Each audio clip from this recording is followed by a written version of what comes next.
Okay, I have a feeling that this angle is worse, but also better with the mic and I can see my script. So, work in progress. Let's get into topic. Hi. For those who are new around here, my name is Time and this is the first video of 2025. Let's hope that this is the year that I can make my dream of becoming a YouTuber come true. Fingers crossed. Kicking off this revival then, I want to talk about how I see YouTube now and where am I heading with this channel. A little backstory. Some of you might remember being in 2020 watching my college reaction video or the interview video. Well, thank you so much for sticking with me for so long. I just want to share a bit of a backstory behind the college reaction video in particular, because I remember having so much doubt of clicking that publish button or like making it the video public. So I spent hours editing it. I uploaded it to YouTube, set it to unlisted, like just to check everything. And then the moment I was supposed to click public, I was having so much doubt. But in the end, I decided to click publish anyway because I've done all the works and it has turned out to be one of the best decisions of my life. I tried to do more videos, did some blog if you guys remember that, but I never really found the right rhythm, right? School just took over and then I was not uploading for years. Skip to graduation. I was thinking about this like graduation gift to myself and to like other people as well because I had such a good time at Columbia. I could make that a video, but what I was thinking in June was like a big project, at least like big for me, and the timing just didn't seem right with all the chaos that happened at Columbia.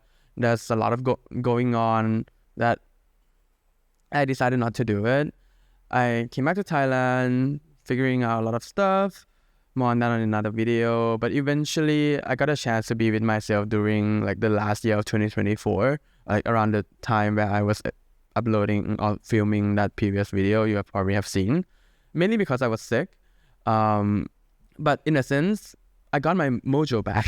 I got back the drive to work on the various projects I promised myself that I would do, right? In YouTube being one of them. So here we are. How do I see YouTube now? Well, we need to talk about what I learned at Columbia. And it comes down to two particular things. One, U-writing. U-writing is a required course at Columbia. Like every first year student have to take it.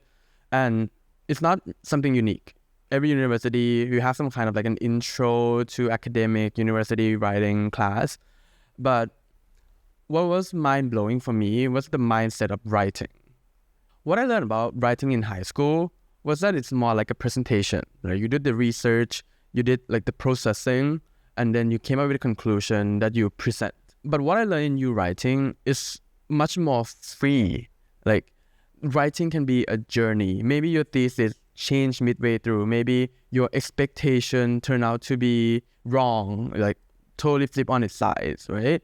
And you can document that. That's part of the journey. That's part of your essay that you're trying to write. It's about the journey of maybe the conclusion is to be continued, right? It's not something finalized. And it makes a lot of sense in the academia world, right? Because there are research that's still going on. Sometimes a smaller research is like contributing to something bigger. So you're not going to have like a finalized result. Writing then become more like an art form with no restriction on the content. If we separate the creative product, any creative product, into its form and its content, then you can write about anything, right? That's form and content. And it's become much more free. Anything is possible. You can write about anything in a sense that you can take a photo of anything, right? This is what I learned from art classes at Columbia as well. You can talk about love and sadness through a painting. You can talk about love and sadness through a photo, through a song. That's form and content. It's separate ideas, right? It's just a matter of like artist choice. Like for me, I can do a bit of songwriting. I can do a bit of photography. And that's time that I want to convey my message, my emotion through a song and not a photo. Sometimes it's the photo, not the song. What that means is YouTube or a video is an art form. Then the content is whatever I want to deliver, whatever is my message, right? Whatever I want to share. Sure, there might be some expectations from like, oh, I'm already talking about like college reactions, so maybe people expect me to talk about like education. For me, that is more business strategy, marketing. It makes a lot of sense, like not to be wrong, but I don't want that to be a limitation. I don't want that to restrict my creative process or my decision to make more video on YouTube, for example.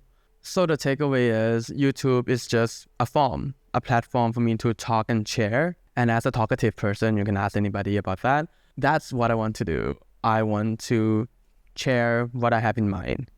Speaking of different art forms, another thing I learned at Columbia is how hard filmmaking is.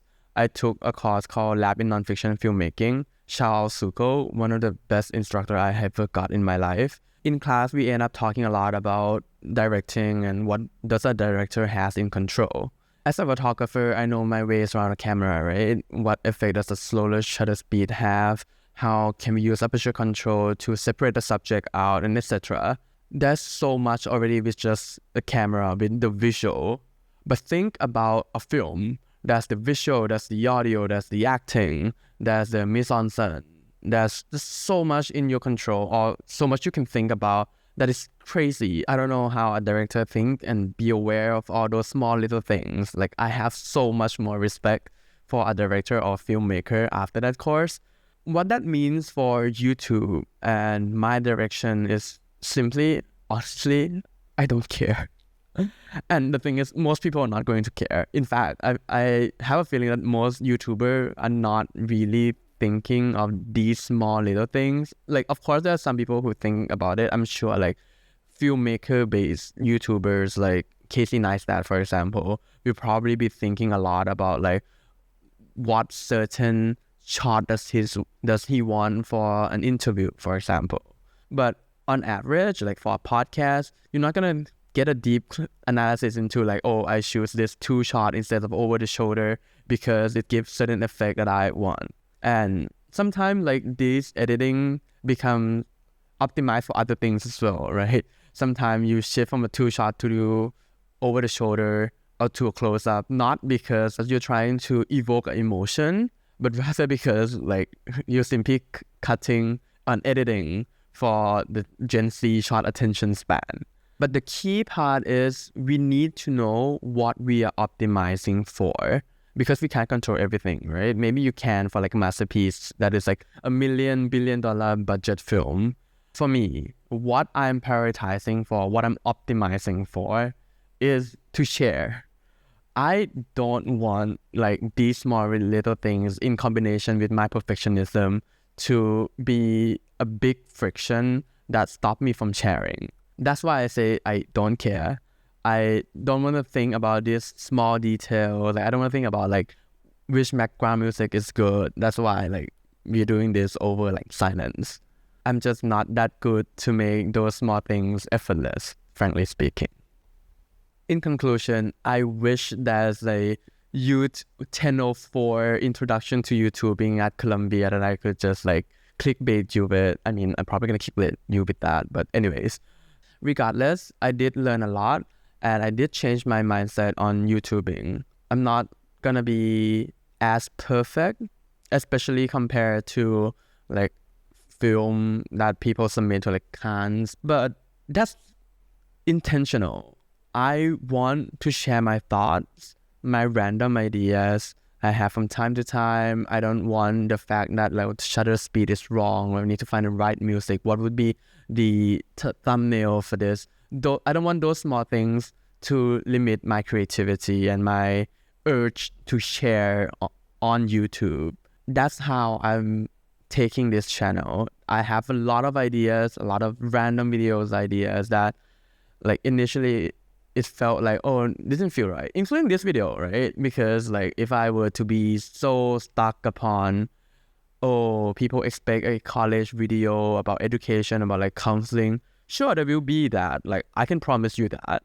But I want to get into a pattern of regularly making video, and that's more important to me. And that's why I think we need this video, just to set the expectation for me on myself, and I guess for you guys too, to know what you guys are expecting from this channel. And maybe 3 months in, I have to change my direction again. There's something wrong with pivoting, right? And I guess that's also like the startup thinking way of like fail fast, learn fast, improve fast. So yeah, that's about perfection, more about the content. I guess that's similar to people saying gear doesn't really matter because we as YouTube viewer, I'm YouTube addict myself, we're in it for the content. So there it is. The direction I'm taking this channel, the direction of me being regular and on the trajectory to fulfill my dream, I guess. See you in the next video. Bye.